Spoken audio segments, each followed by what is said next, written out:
সবাই এখানে উপস্থিত হয়েছেন এই বিশেষ সাংবাদিক সম্মেলনে, তাই জন্য আপনাদেরকে অসংখ্য ধন্যবাদ জানাই। আজকে এখানে উপস্থিত আছেন আমাদের প্রদেশ কংগ্রেসের সভাপতি শ্রী শুভঙ্কর সরকার, প্রদেশ কংগ্রেসের সাধারণ সম্পাদক শ্রী আশুতোষ চট্টোপাধ্যায় এবং আমি মিতা চক্রবর্তী। আপনাদের সামনে এখন কারেন্ট যে পলিটিক্যাল সিচুয়েশন, কালকে আমরা জানি ভোটের গণনা, একটা খুব গুরুত্বপূর্ণ দিন পশ্চিমবাংলার রাজনীতির জন্যে, পুরো ভারতবর্ষের রাজনীতির জন্যে।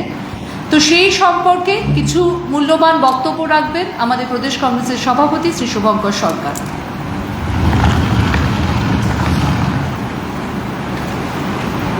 নমস্কার। আজকের এই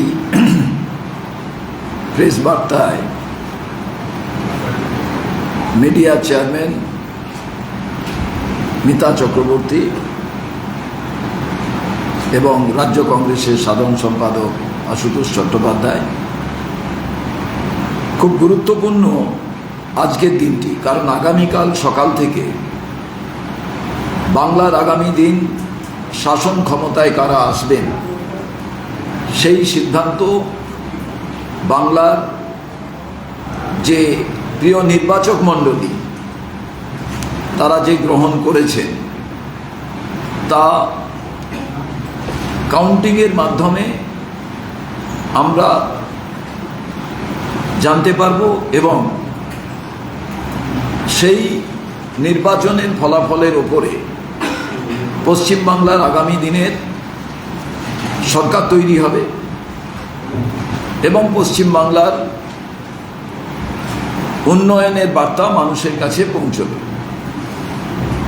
কিন্তু তার আগে বাধ্য হয়ে আজকে আমরা এই প্রেস কনফারেন্স ডাকতে আমাদের হলো, তার কারণ আপনারা জানেন যে নির্বাচনের আগে থেকে যে এসআইআর পর্ব, সেখান থেকে পশ্চিমবঙ্গে আজ পর্যন্ত এই প্রেস কনফারেন্সে ঢোকার আগে যা যা আপডেট বাংলায়, এ যেন একটা তামাশা শুরু হয়েছে পশ্চিমবাংলার নির্বাচনকে কেন্দ্র করে। এইমাত্র আমরা খবর পেলাম যে একটি থানার ওসি বারে বারে সেখানে পরিবর্তন করা হয়েছে এবং কালীঘাট থানা, ঠিক আছে, নির্বাচন কমিশন তার রীতিনীতি অনুযায়ী যে কোনো অফিসারকে তারা চেঞ্জ করতে পারেন, তারা তাদের কাজ থেকে অব্যাহতি দিতে পারেন, তাদের জুরিসডিকশনের মধ্যে তা পড়ে। কিন্তু আমি আলোকপাত করতে চাই যে পশ্চিম বাংলায় এর আগে বহু নির্বাচন আমরা দেখেছি, যে রাজনৈতিক দলেরা প্রতিদ্বন্দ্বিতা করেছেন তারা দেখেছেন, কিন্তু নির্বাচন পর্ব শেষ হওয়ার পর স্ট্রং রুমকে কেন্দ্র করে যে নাটক প্রত্যেক দিন আমরা দেখতে পাচ্ছি এবং সেই নাটকের এক একটা দৃশ্য, কেউ বলছেন স্ট্রং রুমের সামনে মহিলা বাহিনীর জমায়েত, কেউ বলছেন পুলিশ বাহিনীর জমায়েত, কেউ বলছেন সকাল বিকেল স্ট্রং রুমের সামনে ধর্ণা। এই যে সামগ্রিক পরিস্থিতি, এটা পশ্চিমবাংলার আবহাওয়াকে উত্তপ্ত করছে। কোনো এমন প্রশাসনের ক্ষমতা নেই, যদি সামাজিকভাবে পরিবেশকে নষ্ট করে দেওয়া হয় তাহলে আগামী দিনে আপনি কোনোভাবে আইন শৃঙ্খলা রক্ষার ক্ষেত্রে পশ্চিমবাংলার প্রত্যেকটি গ্রামগঞ্জে, রিমোট এরিয়ায় আমাদের মানুষের প্রাণ কি বাঁচানো যাবে? আমার প্রথম প্রশ্ন এটা কি হচ্ছে? কালকেও আমি বিভিন্ন স্ট্রং রুমের পাশ দিয়ে যাচ্ছিলাম, এটা একটা অরাজক পরিস্থিতি তৈরির চেষ্টা হচ্ছে সারা বাংলায়। এর জন্য দায়ী হচ্ছে বিজেপি এবং তৃণমূল। কেন্দ্রীয় শাসক দল, রাজ্যের শাসক দল, আর নির্বাচন কমিশন এটাকে ফ্যাসিলিটেট করছে সামগ্রিক বিষয়টি। অনেকে বলছে যে নির্বাচন তো শান্তিপূর্ণ হয়েছে, মানুষ ভোট দিতে পেরেছে। কেউ কেউ জ্ঞানেশ কুমারজির ধ্যান করতে বসে গেছে। বিজেপি বলছে আমাদের কৃতিত্ব, তৃণমূল বলছে আমাদের কৃতিত্ব, কেউ বলছেন মাত্র একটা খুন হয়েছে। আমি আজকে আপনাদের মাধ্যম দিয়ে জানাতে চাই যে মানুষটি খুন হয়েছে সে কংগ্রেস পরিবারের। কংগ্রেস পরিবার তাদের পরিবারের সদস্যকে হারিয়েছে, অন্য কোনো রাজনৈতিক দল হারায়নি। তো নির্বাচন শান্তিপূর্ণ এ কথা কংগ্রেস মনে করে না। এক একটি জায়গায় শান্তিপূর্ণ হতে পারে, আমাদের নেতারা কেউ বলতে পারেন, কিন্তু সামগ্রিকভাবে ফার্স্ট ফেজের নির্বাচনের দিন আমরা দেখলাম কি? আমরা দেখলাম মুরারইতে গোলমাল হলো।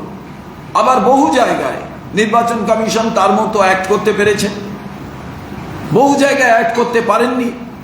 সেন্ট্রাল ফোর্স কাজ করেছে বিজেপির হয়ে, রাজ্যের ফোর্স কাজ করেছে টিএমসির হয়ে। তার কারণ আপনারা জানেন নির্বাচন কমিশনের নিজের কোনো ইনফ্রাস্ট্রাকচার নেই। তারা কেন্দ্রীয় সরকারি কর্মচারী, রাজ্য সরকারের কর্মচারীদের নিয়ে নির্বাচন করা, আর সেই দুটো কর্মচারী দুভাবে বিভক্ত হয়ে গেছে। অন্য রাজনৈতিক দল কোনো সুযোগ সুবিধে পায়নি। আমাদের বহু প্রার্থী ভোট কেন্দ্রের ভেতরে ঢুকতে গিয়ে তারা বাধাপ্রাপ্ত হয়েছেন সেন্ট্রাল ফোর্সের দ্বারা। অথচ general observer, police observer, code of conduct, হ্যান্ডবুকে যে নির্দেশ আছে সেই নির্দেশটা কিন্তু এটা যে প্রার্থী কিংবা প্রার্থীর এজেন্ট তিনি নির্বাচন কেন্দ্রের ভেতরে যেতে পারেন, প্রিজাইডিং অফিসারের কাছ থেকে পার্সেন্টেজের খবর নিতে পারেন। কোনো জায়গায় এজেন্ট বসানোর ক্ষেত্রে সিগনেচারে ডিফার হলে তিনি কথা বলতে পারেন।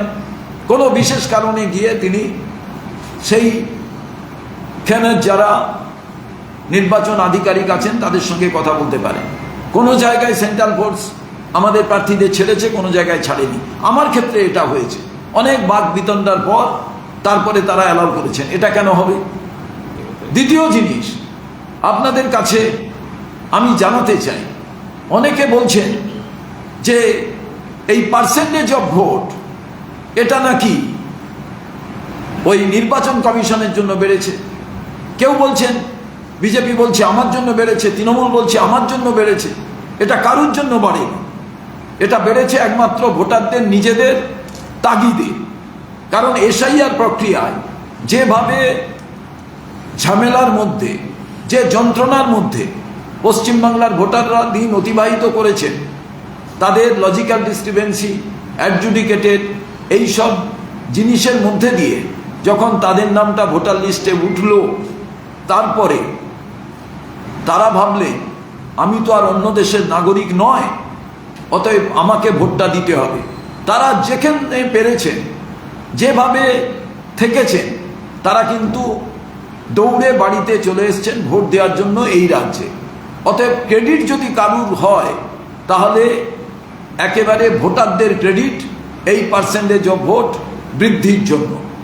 এবং এই বাংলা প্রথম লজ্জাজনক গণতন্ত্রের সাক্ষী থাকলো যে জেনুইন ভোটাররা ভোট দিতে পারলেন না।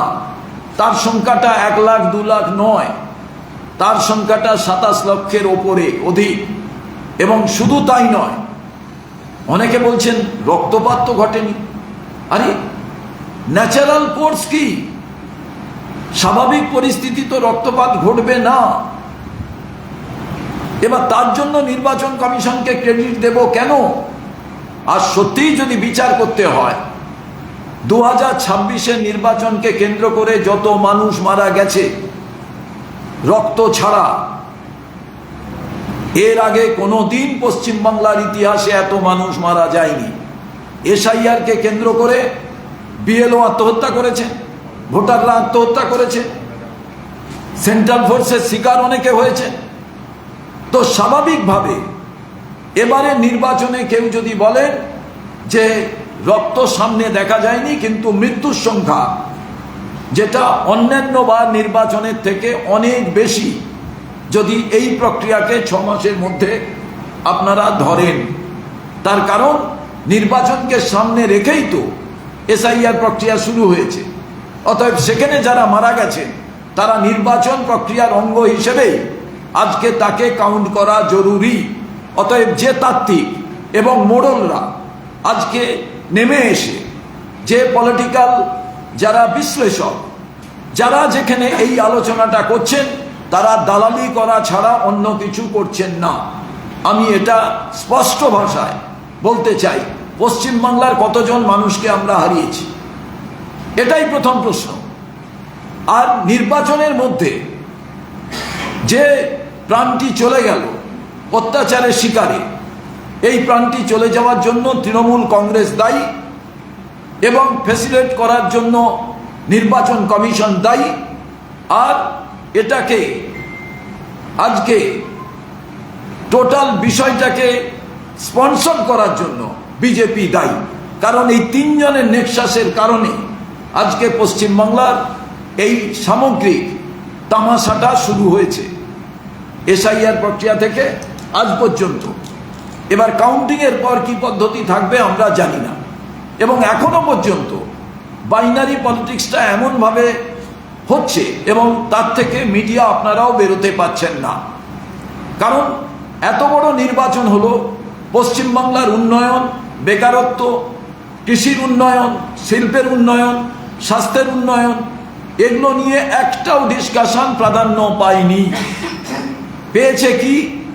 ইডির হচ্ছে তল্লাশি, পেয়েছে কি ভবানীপুর কেন্দ্র, যেন আর কোনো রাজনৈতিক দলের, যে কোনো রাজনৈতিক দল যারা প্রতিদ্বন্দ্বিতা করছেন তাদের মধ্যেখান থেকে তরতাজা যুবক যুবতীরা, ছাত্র নেতারা, তারা প্রতিদ্বন্দ্বিতা করছিলেন। কোনো কনস্টিটিউয়েন্সি নিয়ে এই প্রায়োরিটির জায়গা তৈরি হয়নি, একমাত্র ভবানীপুরকে নিয়ে হয়েছে। এটাও একটা বাইনারি পলিটিক্সের অঙ্গ হিসাবে আমি মনে করি যে এখানেই এইটাকে আটকে রাখো, যাতে আর অন্য কোনো ঘটনা না ঘটে। গ্রামীণ অর্থনীতিকে মজবুত করার জন্য ম্যানরেগা 100 দিনের কাজ, যেটাকে আজকে প্রাধান্য দিয়ে গ্রাম্য অর্থনীতি শক্তিশালী হচ্ছিল, গরিব মানুষেরা খেতে পাচ্ছিলেন। আর এইটাকে কেন্দ্র করে টিএমসি অনেক আন্দোলন করেছেন, দিল্লিতে ধরপাকড়, রাজভবনের সামনে টিএমসি ও বিজেপিও মিছিল করেছেন। কিন্তু দুঃখের বিষয়, কারুর ঘোষণাপত্রে এই যে 3 বছর আজকে গ্রামীণ অর্থনীতিকে মজবুত করা, গরিব মানুষের এই 100 দিনের কাজ থেকে অর্থ ইনকাম করা, এইগুলো নিয়ে কোনো রকম একটি শব্দ কেউ ব্যয় করেনি। এবং কোনো জায়গায় প্রাইম টাইমে কোনো মিডিয়াতে কোট আনকোট আমি বলতে বাধ্য হচ্ছি আলোচনা হয়নি। পরিণামে আলোচনা হয়েছে কি? আলোচনা হয়েছে কে কোন জায়গায় কতটা বাজে কথা বলেছেন, নির্বাচন কমিশনের কাছে গিয়ে কে কতটা অভিযোগ করেছেন, কে কোন জায়গায় দেখা গেছে কার সঙ্গে নির্বাচনের প্রচারে লোক বেশি থেকেছে, কার সঙ্গে কম থেকেছে, এই নিয়ে আলোচনা হয়েছে। তো স্বাভাবিকভাবে আমি মনে করেছি মিডিয়াও বাইনারির একটা পার্ট হয়ে গিয়েছিল। এবং পরিণামে পশ্চিমবাংলার রাজনীতিতে সাধারণ মানুষ যারা pen is mightier than sword, boom and camera is mightier than sword বলে মনে করেন, তারা তাদের থেকে যে ইনপুটস পান তার উপরে তারা তাদের অনেক সিদ্ধান্তকে গ্রহণ করেন যে সারা বাংলায় কি ঘটছে আমরা সেটা জানতে পাচ্ছি এবং তার উপরে আমরা কিছু সিদ্ধান্ত গ্রহণ করব। তারাও কিন্তু কনফিউজড হয়ে গিয়েছে। এবং এই ক্ষেত্রে আজকে দেখুন টোটাল বিষয়টা এমন গেছে, আগেও আপনাদের কাছে আমি বলেছি, শ্রীরামপুরের পার্টি অফিস থেকে এখানে আপনাদের বলতে পারিনি, সেটা হচ্ছে পশ্চিম বাংলায় প্রত্যেক দিন বিজেপি তৃণমূলের লড়াই আপনারা দেখিয়েছেন যে কে কাকে তু তু ম্যায় ম্যায় করছে, আনপার্লামেন্টারি কথা কে কাকে বলছে, এ নিয়ে সরগরম। অথচ দেখবেন পশ্চিম বাংলায় অমিত শাহ মিটিং করার জন্য পারমিশনের কোনো অসুবিধে হয়নি। অমিত শাহর হেলিকপ্টার ল্যান্ড করার জন্য কোনো পারমিশনের অসুবিধে হয়নি। নরেন্দ্র মোদীর মিটিং করার জন্য কোনো পারমিশনের অসুবিধে হয়নি। হেলিকপ্টার ল্যান্ড করার জন্য কোনো অসুবিধে হয়নি। কিন্তু কংগ্রেসের সভাপতি, সর্বভারতীয় সভাপতি মল্লিকার্জুন খড়গের হেলিকপ্টার ল্যান্ড করার পারমিশন মেলে না, সভা করার পারমিশন মেলে না। রাহুল গান্ধীর সভা করার পারমিশন মেলে না। যে জায়গায় রাহুল গান্ধী সভা করতে চান সেখানে 8ই এপ্রিল মমতা বন্দ্যোপাধ্যায় সভা করেন, অথচ রাহুল গান্ধী সভা করার পারমিশন পান না, হেলিকপ্টার ল্যান্ড করার পারমিশন পান না। সেখানে তারকারা হেলিকপ্টার ল্যান্ড করার পারমিশন 3 দিন ধরে আটকে রেখে পাওয়া যায়, রাহুল গান্ধীকে দেওয়া যায় না।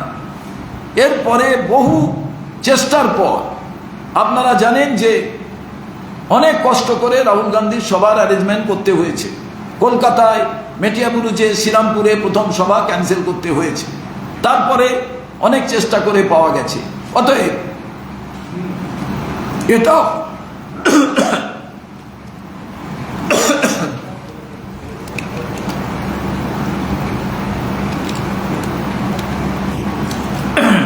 এটাও একটা বাইনারি পলিটিক্সের পার্ট হিসাবে আমরা মনে করি।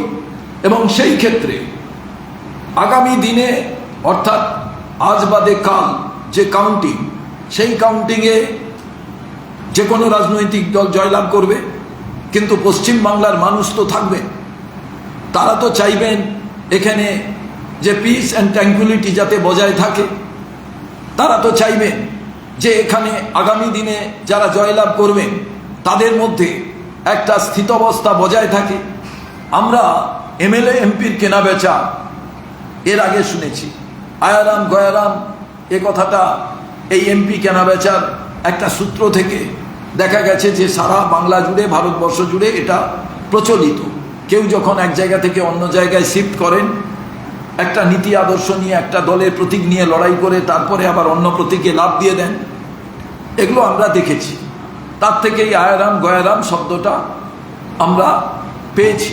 তার কারণ হরিয়ানার মাটি থেকে এটার উৎপত্তি হয়েছিল। আজকে এটা আপনারা কোনোদিনই পাবেন না যে প্রার্থী ঘোষণা হয়ে যাওয়ার পর সেই প্রার্থী দলীয় সিম্বল পেয়ে গেলেন, নমিনেশন সাবমিট করে দিলেন, তার নামে পার্টির চাঁদা যতটা অ্যালোকেট হলো অ্যালোকেশন হয়ে গেল, তারপরে সেই প্রার্থী হঠাৎ করে দল পরিবর্তন করে নিলেন গান পয়েন্টে, কিংবা কোনো তাকে লোভ দেখিয়ে বা কোনোভাবে তাকে ইনফ্লুয়েন্স করিয়ে মগরাহাট পশ্চিমে আমাদের প্রার্থীকে এভাবে তৃণমূল ইনফ্লুয়েন্স করে নিয়েছে। আমরা নির্বাচন কমিশনের দৃষ্টি আকর্ষণ করে বলেছিলাম কেন ওকে অ্যারেস্ট করা হবে না, কারণ ভারতবর্ষে নির্বাচন বিধি অনুযায়ী কি আইন আছে, যেমন 2/3 মেজরিটি না হলে আপনি দলত্যাগ করলে আপনাকে অ্যান্টি ডিফেকশন আইনে পড়তে হবে। আপনি যদি 3 জন থাকেন, 3 জনই যদি চলে যান, তাহলে সবাই চলে গেলেন, কোনো বিষয় নয়। আপনি একলা থাকলে একা চলে গেলে কোনো অসুবিধে নেই। আমাদের একজন কাউন্সিলর ছিলেন, সেই কাউন্সিলর চলে গেলেন, অ্যান্টি ডিফেকশনের কোনো বিষয় নয়। কিন্তু প্রার্থী, এটা ভয়ঙ্কর উদ্বেগজনক বিষয়। এরপরে তো ভারতবর্ষের নির্বাচন প্রক্রিয়া, গণতন্ত্র এগুলো কিছু থাকবেই না। ইতিহাসে প্রথম নির্বাচিত মনোনীত প্রার্থী তাকে রেকগনাইজ করা হলো বাই সিম্বল, যেটা আমাদের AB ফর্ম বলে বলা হয়, সব রাজনৈতিক দল সেইভাবেই চলেন। সেইটা দেওয়ার পর তাকে আমাদের দলীয় চাঁদা দেওয়া হলো নির্বাচন প্রতিদ্বন্দ্বিতা করার জন্য। তারপরে দেখা গেল কি এমন অদৃশ্য কারণে সেই প্রার্থী তিনি তৃণমূলে চলে গেলেন এবং তৃণমূল তাকে সাদরে নিলেন। এটা কি গান পয়েন্টে নিলেন, হারের ভয়ে, যে কংগ্রেসের প্রার্থীকে নিয়ে নিলে হার থেকে বাঁচা যাবে, এবং কংগ্রেসের প্রার্থীকে লোভ দেখিয়ে নিলেন, না কংগ্রেসের প্রার্থীকে আলাদা কোনো একটা রাস্তা তৈরি করে তাকে নিয়ে নেওয়ার এই ছল এবং কৌশল, এটা যদি আগামী দিনে সংক্রামক ব্যাধির মতো চলতে থাকে তাহলে ভারতবর্ষের এই গণতান্ত্রিক ব্যবস্থা থাকবে না। তাই নির্বাচন কমিশন কেন চুপ, কেন ওই প্রার্থীকে অ্যারেস্ট করবে না, কেন সেই রাজনৈতিক দলকে কসান দেবে না? তাহলে তো এরপর দেখা যাবে যে একটি সমস্ত রাজনৈতিক দলের প্রার্থীকে কেউ নিয়ে নিতে পারে। তাহলে আর নির্বাচন প্রক্রিয়া থাকবে কেন? তাহলে এটা উৎসব হবে কেন?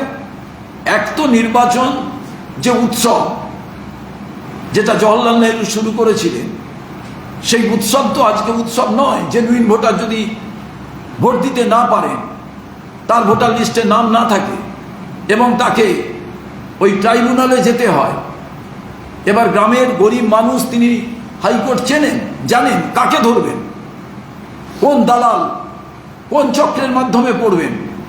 তো সামগ্রিকভাবে টোটাল এবারে নির্বাচনটা একটা তামাশায় পরিণত হয়েছে।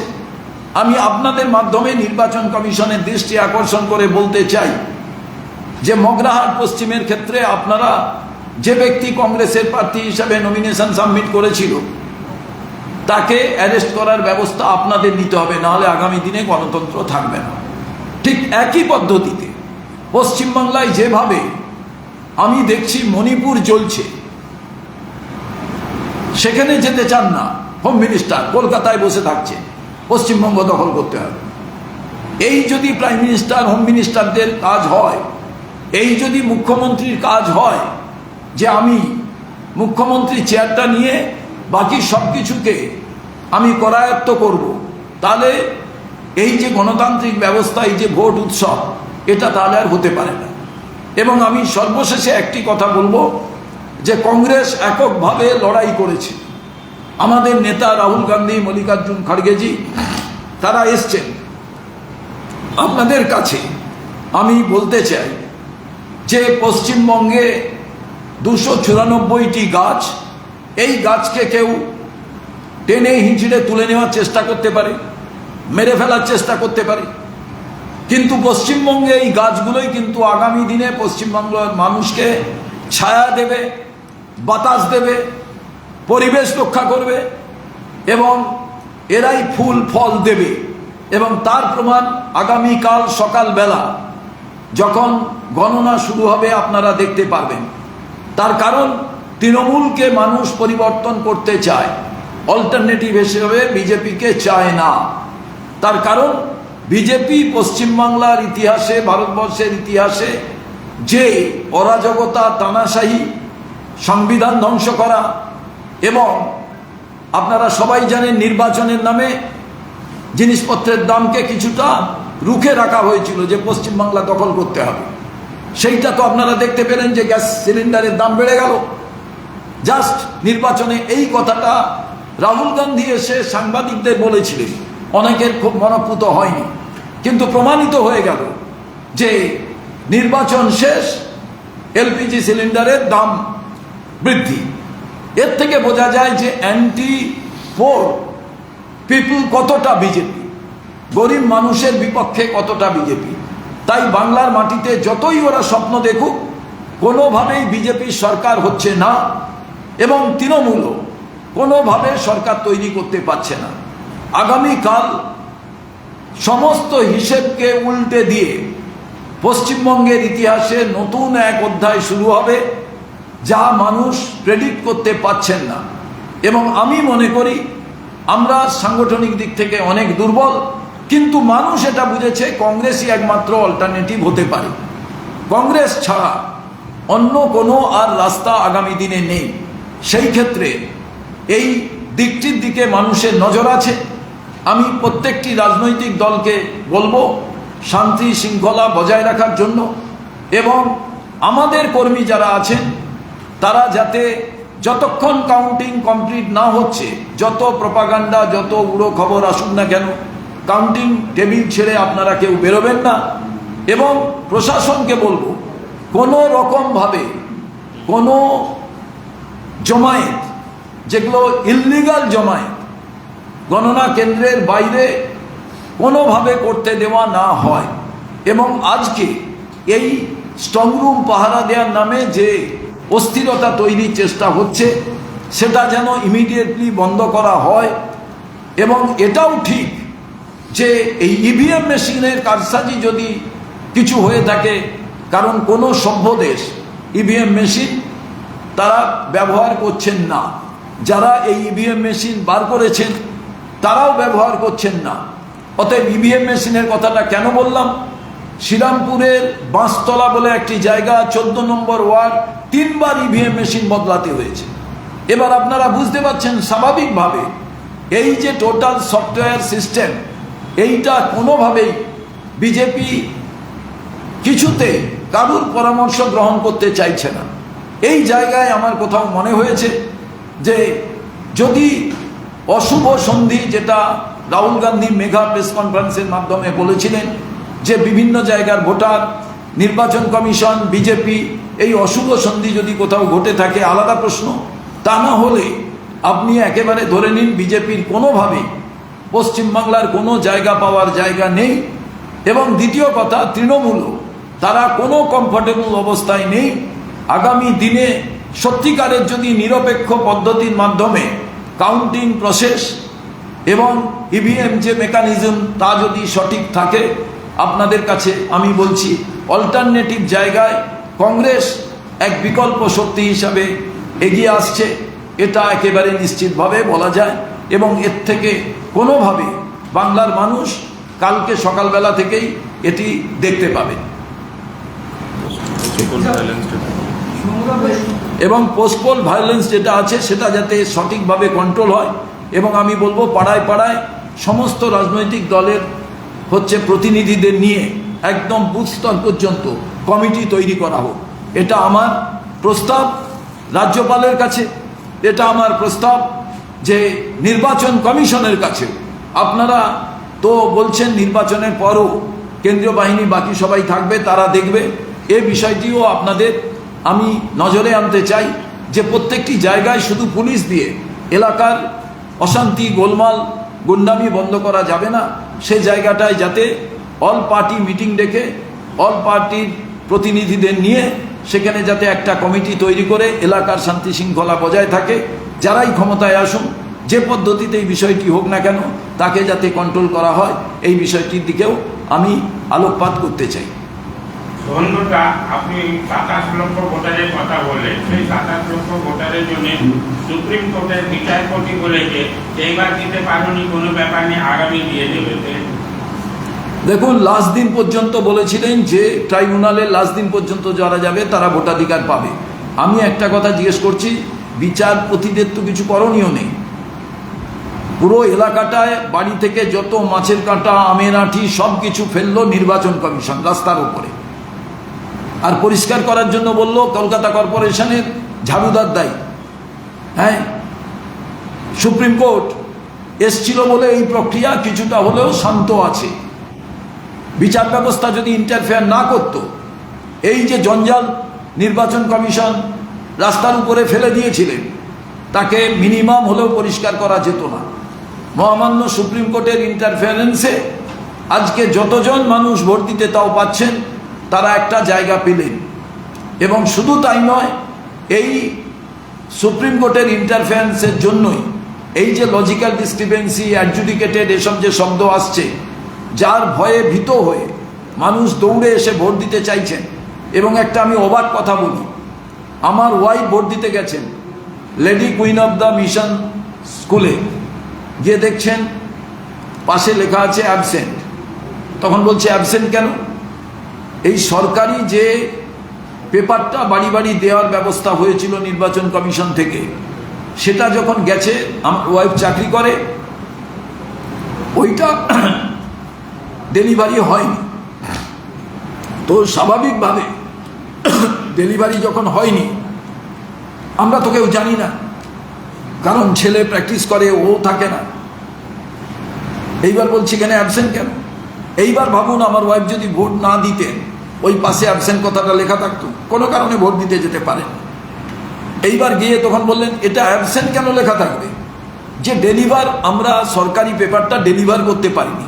এই অ্যাবসেন্টের মানে কালকে যদি খুঁজে খুঁজে দেখা যায় যে ইনি বাংলাদেশি, কিংবা এনার ভোটার লিস্টে নাম উঠেছে কিন্তু ইনি নেই, এ কথাটা তো বলা যেতে পারে। এরপরে আমার ছেলে আমার সঙ্গে শ্রীরামপুরে ছিল, আমি তাড়াতাড়ি বললাম যে তুমিও তোমার ভোটটা দিয়ে এসো। সেখানেও দেখা গেল যেহেতু বাড়িতে ওই স্লিপটা দিতে পারেনি নির্বাচন কমিশন, লিখে দিয়েছে অ্যাবসেন্ট। এবং বিএলও তারা দেখছি দাদাগিরি করছেন ওই পোলিং বুথের মধ্যখানে। আপনারা সবাই জানেন এই বিএলও কারা। এর আগে তো আমি শুনছিলাম বিজেপির কাছ থেকে বিএলও সব হচ্ছে তৃণমূলে, তাহলে তারা ভেতরে দাদাগিরি করছে, বিজেপি বা মেনে নিচ্ছে কেন? এবার বুঝতে পারছেন কোথায় সেটিংটা, কোথায় এদের বাইনারি পলিটিক্সটা, কোথায় এদের নাটকটা। আসল বিষয় হলো টোটাল নির্বাচন প্রক্রিয়াটাকে এরা ধ্বংস করে দিয়ে মনুবাদী প্রক্রিয়ায় নিয়ে যেতে চাইছে এবং একটা ব্যবসায়ী ছকে টোটাল বিষয়টাকে দেখতে চাইছে, যা বাংলা কোনোদিন এই রকম নির্বাচনের সাক্ষী কোনোদিন হয়নি। সবাই বলছেন একদম নীরবে। ভাই 2011-র কথা মনে করে দেখুন, ও পাশে গুন্ডা দাঁড়িয়ে আছে, এ পাশে গুন্ডা দাঁড়িয়ে আছে, আর সেন্ট্রাল ফোর্স দাঁড়িয়ে থেকে মোকাবিলা করছে। এবার তো রাস্তায় কোনো গুন্ডা কোনো বদমাসকে দেখাই যায়, কোথায় গেল? সব উবে গেল। পরিস্থিতিটার জন্য সম্পূর্ণভাবে আমি মনে করি যে রক্তপাতহীন নির্বাচন এই কথা বলছে, যেটা বারে বারে আমি বলি। অন্য রাজনৈতিক দলেরা মারামারি করে, রক্তপাত দেখা যায়। বিজেপির ক্ষমতায় থাকলে রক্তপাত দেখা যায় না, এলিমিনেশন পলিটিক্স করে। অতএব এই জায়গায় মানুষকে কষাস হতে হবে। মানুষ তো তার রায় দিয়ে দিয়েছেন, আগামীকাল সব সামনে আসবে। কিন্তু এইটুকু আমি মনে করি আগামী দিনে পশ্চিমবাংলার অল্টারনেটিভই কংগ্রেস হতে পারে, উন্নয়নের ক্ষেত্রে, আইন শৃঙ্খলা রক্ষার ক্ষেত্রে, স্থায়িত্বের ক্ষেত্রে। ফলতাতে আবার নির্বাচনের নতুন দিন ঘোষণা করা হয়েছে, যতক্ষণে হয়তো সরকারও গঠন হয়ে যাবে। তার কিভাবে দেখছেন? দেখুন, আমি আজকে ভোটের লাইনে দক্ষিণ 24 পরগনার ডায়মন্ড হারবারের কিছু এলাকায় যারা ভোটার তাদের কথা শুনছিলাম। 15 জন 16 জন ভোটারকে জিজ্ঞেস করাতে তারা বলছে শান্তিপূর্ণ ভোট হয়েছিল, কেন আবার এখানে নেওয়া হলো? একজন ভোটার খালি বলছেন যে ঠিক আছে, দ্বিতীয়বার ভোট হচ্ছে, হোক। কিন্তু কোনো ভোটারের মুখ থেকে আমি শুনিনি যে আমার ভোটটা দিতে দেয়নি, সে কারণে নতুন ভোট হচ্ছে বা অমুক হচ্ছে। একজন ভদ্রমহিলা বয়স্ক, আপনারাই দেখিয়েছেন, আপনাদের চ্যানেলেই দেখলাম কোনো একটি চ্যানেলে, যে ওখানে সেন্ট দিয়ে দিয়েছিল, সে কারণে বোঝা যাচ্ছিল যে সেন্ট। আচ্ছা, সেন্ট কি কোনো একটা নির্দিষ্ট জায়গায় দেওয়া যায়? সেন্ট দিলে তো আশেপাশে সবটাই সেন্টেড হয়ে যাবে। হ্যাঁ, সেলোটেপ যদি কোথাও লাগিয়ে দেয় বা সেটাকে কাগজ দিয়ে বন্ধ করে দেয়, সেটা একটা পার্টিকুলার কোনো সিম্বলের ক্ষেত্রে হতে পারে, নামের ক্ষেত্রে হতে পারে, বাকি ক্ষেত্রে ওই সেন্ট দিয়ে দেওয়া, এইটা আমরাও এক সময় বলেছি। সমস্ত কিছু ঠিক আছে, আবার সেখানে রিপোল হচ্ছে। কিন্তু যারা লাইনে দাঁড়িয়ে ভোট দিচ্ছিলেন তারা দেখলাম খুব অসন্তুষ্ট, যে কালকেও কাজ নষ্ট হয়েছে, আজকেও নষ্ট হচ্ছে, আমরা তো শান্তিপূর্ণভাবে ভোট দিয়েছিলাম। আমি জানি না ওখানকার টোটাল বিষয়টি মানুষ বলতে পারবেন, কিন্তু আমার যে জায়গায় আমি প্রতিদ্বন্দ্বিতা করেছি একেবারেই ভালোভাবে ভোট হয়েছে, কোনো রকম কোনো ব্যাপার নেই। আমি 2016-তেও দেখেছিলাম ভালোভাবে ভোট হয়েছিল, সেখানেও কোনো রকম এদিক ওদিকের বিষয় ছিল না। এবার আগামী দিনে ঝাঁপি খুললে বোঝা যাবে যে রিফ্লেকশনটা কি, এটাই আমি বলতে চাই। কিন্তু সাধারণ ক্ষেত্রে দেখা যায় যে কমিশন রিপোর্ট করতে পারে এবং এই যে পরবর্তীকালে মানে রেজাল্টের পর আবার একেবারে ইলেকশন, সেটা একমাত্র আদালতের নির্দেশ হয়। এখানে কমিশন একটা নিজেদের যে আইন রয়েছে, সংবিধানের আইন প্রয়োগ করে করছে, সেটা কিভাবে দেখছে? আমি এই বিষয়টিকে জানি না এখন। আপনার কাছ থেকে আমি শুনলাম যে এই কি বলে পলতাতে এই ঘটনাটা ঘটছে, কি পরিপ্রেক্ষিতে কি, এটা জানলে আমি সদুত্তর ভালো করে দিতে পারলাম। আগে আমি জেনে নিলে আমি তারপরে উত্তরটা দিতে পারলাম। 163 बीएनएस के धारा 63 की बात कही गई है। अजय नंद ने कहा है कि जितने काउंटिंग सेंटर उसके बाहर इस तरीके की स्थिति बनाई जाएगी। और अभी हाल में देखा गया 30 तारीख को नेताजी इंडोर स्टेडियम के बाहर स्थिति की झड़प और अब फलता में, इस सारी स्थिति को पश्चिम बंगाल की राजनीति में कैसे देखते हैं? कहाँ जा रहा है वहाँ? देखिए, बंगाल में ही है, बंगाल बाहर में नहीं गया है। अभी कुछ लोग बंगाल को ऐसा बंगाल का स्थिति पैदा करना चाहता है जो सारा दुनिया में सब अच्छा चल रहा है, बंगाल में सब गलत है। हाँ, मैं मानता हूँ हर जगह में कोई जब लड़ता है तो उसका प्रोटेस्ट जब नहीं होता है तब वो शांति होता है।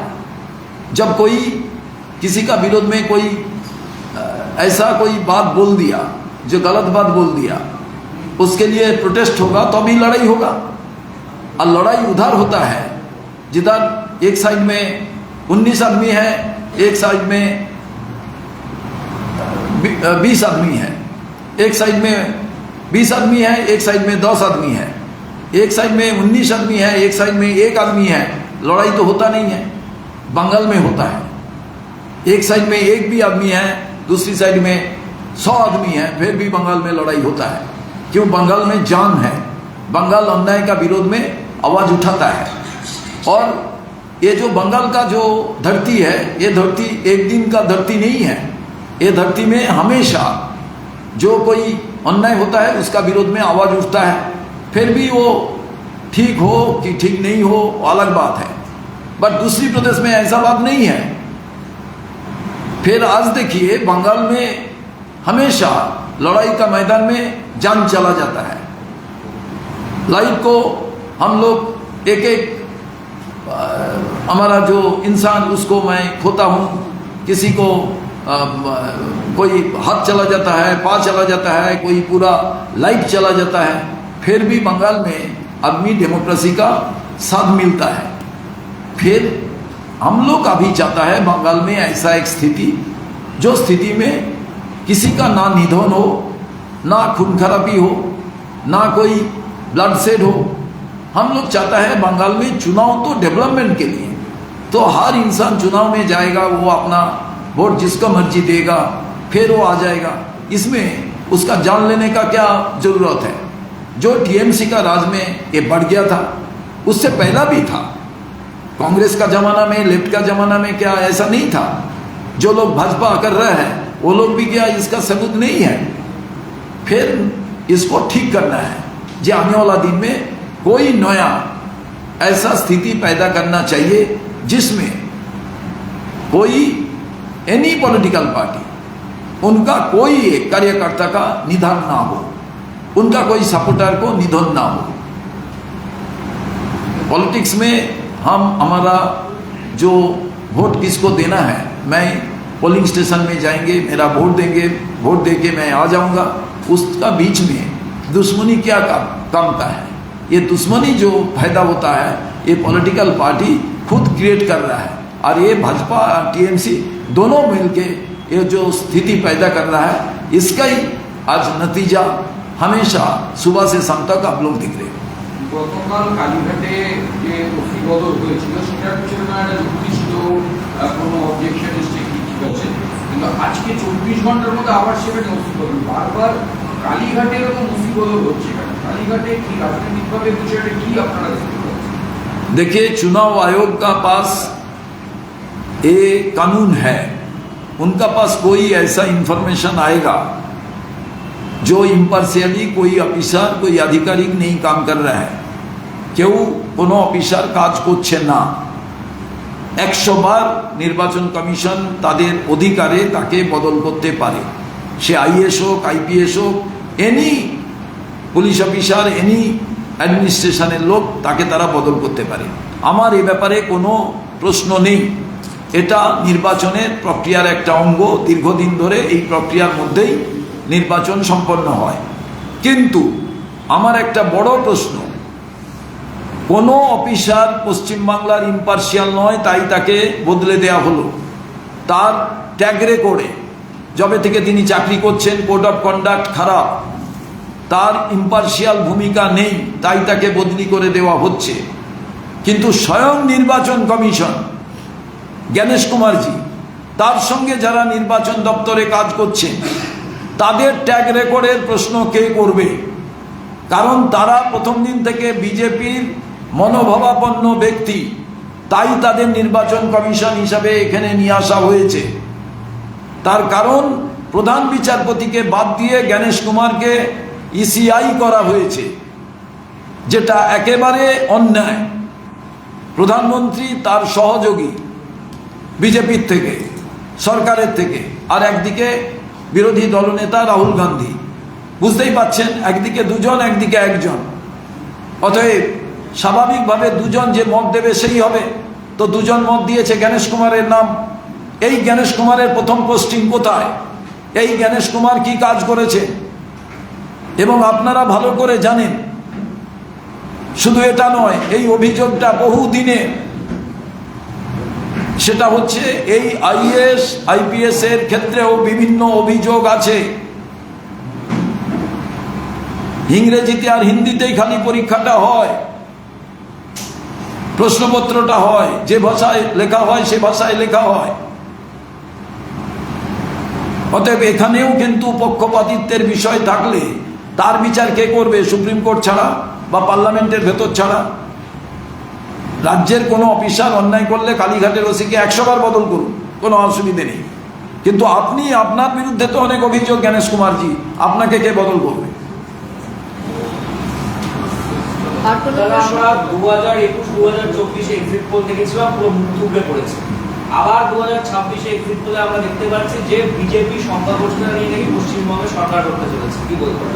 দেখুন, বিজেপি এমন একটা বাতাবরণ তৈরি করেন গদি মিডিয়াকে দিয়ে যে বিজেপি আসছে, বিজেপি আসছে। তাহলে বিজেপি যদি নির্বাচন কমিশন এবং বিজেপির অশুভ সন্ধিতে যদি কোনো মেকানিজম তৈরি করে ইভিএম এর গোলমাল করে ক্ষমতায় আসতে চায়, তাহলে সাধারণ মানুষের কাছে আগে বাতাবরণ কি থাকবে? যে সব চ্যানেল তো বলছিল, সব এক্সিট পোল তো বলছিল যে বিজেপি আসছে, অতএব তো বিজেপি এসছে, এমন কি ব্যাপার?